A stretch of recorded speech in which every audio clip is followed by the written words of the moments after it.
Selamat malam, salam sejahtera untuk kita semuanya. Om Swastiastu, Namo Buddhaya, Rahayu. Yang sangat saya hormati Ketua KPK, Pak Nawawi beserta seluruh jajaran, Dewan Pengawas,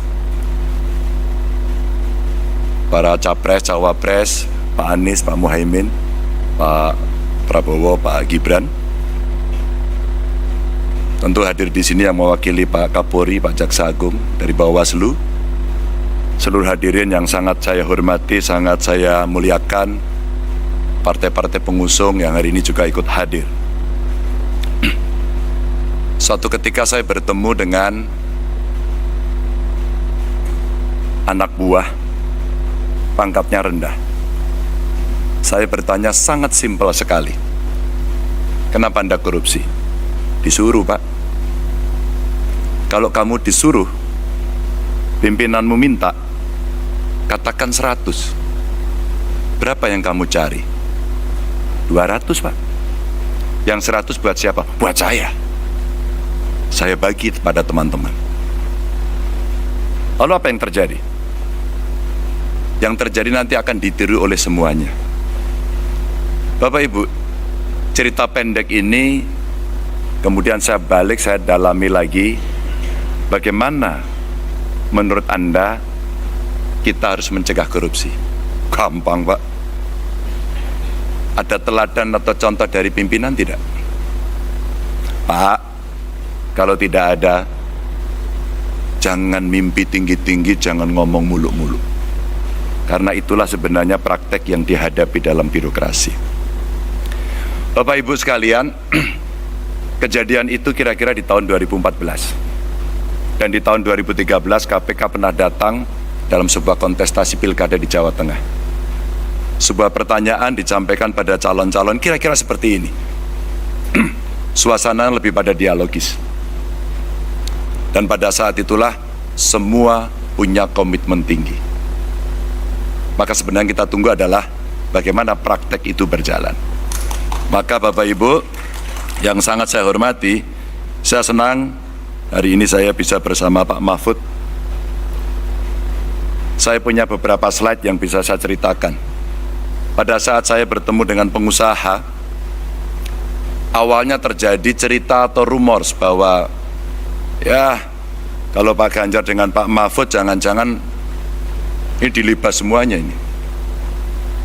Lalu kami mengkonfirmasi kepada para pengusaha, benarkah kejadian itu? Benarkah perasaan itu yang Anda rasakan? Tidak, Pak. Kalau kami berusaha dan ada kepastian hukum, maka pada saat itulah sebenarnya kenyamanan kami akan terjaga. Kami hanya memberikan contoh saja, bahwa komitmen itu ditunjukkan dengan evidence base, dengan sebuah bukti seperti apa yang tadi ditampilkan di depan.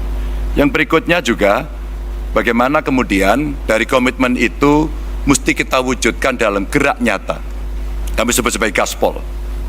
Menggandakan anggaran, bagaimana caranya pertumbuhan ekonomi dihitung betul-betul, governance dilakukan, hukum ditegakkan. Pasti pendapatan akan mengalir dengan baik, karena potensi kita tinggi. Yang berikutnya adalah sikat KKN. Dan birokrasi dipoles dengan digitalisasi.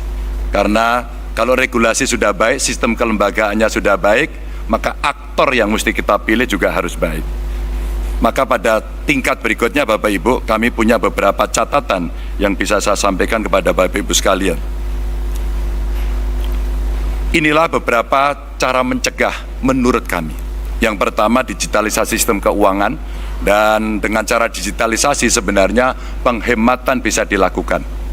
Transaksi tunai itu sulit untuk dilacak, maka mesti ada pembatasan. Kalau tidak salah yang 100 juta itu mesti jadi komitmen. E-budgeting, e-planning untuk transparansi dalam birokrasi menjadi sebuah kewajiban. Dan tentu saja transparansi anggaran, transaksi yang jelas asal-usulnya, serta anggaran yang benar-benar harus sampai pelaksana mesti dikontrol dari pemimpin tertinggi. Dan itulah dashboard yang dibutuhkan setiap hari untuk pemimpin melihat, memimpin pemberantasan korupsi secara langsung. Maka penguatan kelembagaan bisa dilakukan dengan, kalau tadi disampaikan Pak Gufron, koordinasi di antara kelembagaan yang ada, dari APH, kewenangan penuh untuk investigasi yang mengembalikan independensi KPK. Dan ketika KPK independen, maka menjaga independensi dan integritas oleh aparatur di KPK itu penting. Tidak untuk bisa diintervensi oleh siapapun.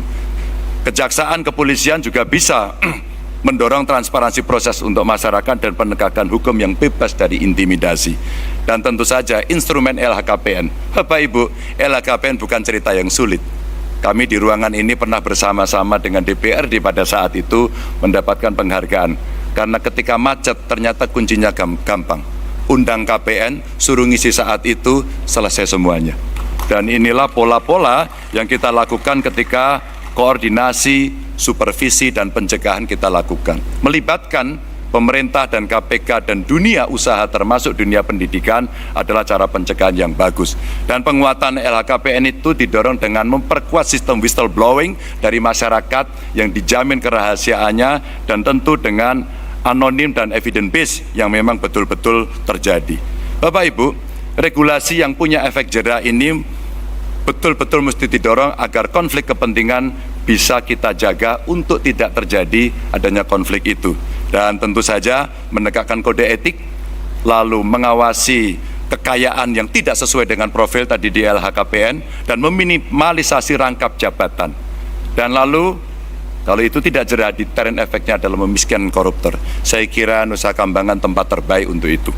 Dan Bapak Ibu, wajib pengenaan tambahan pasal terkait dengan TPPU dan pengesahan RUU perampasan aset. Inilah respon yang bisa kita berikan dengan cara yang cukup gamblang. Bapak Ibu sekalian, sekali lagi, komitmen ini bisa berjalan kalau ada contoh. Maka sinergi antar lembaga menjadi penting. Kenapa TNI menjadi penting? Kita melihat yang illegal ekonomi, termasuk tadi tambang-tambang ilegal, apalagi yang di perbatasan, rasanya penegak hukum perlu dibantu.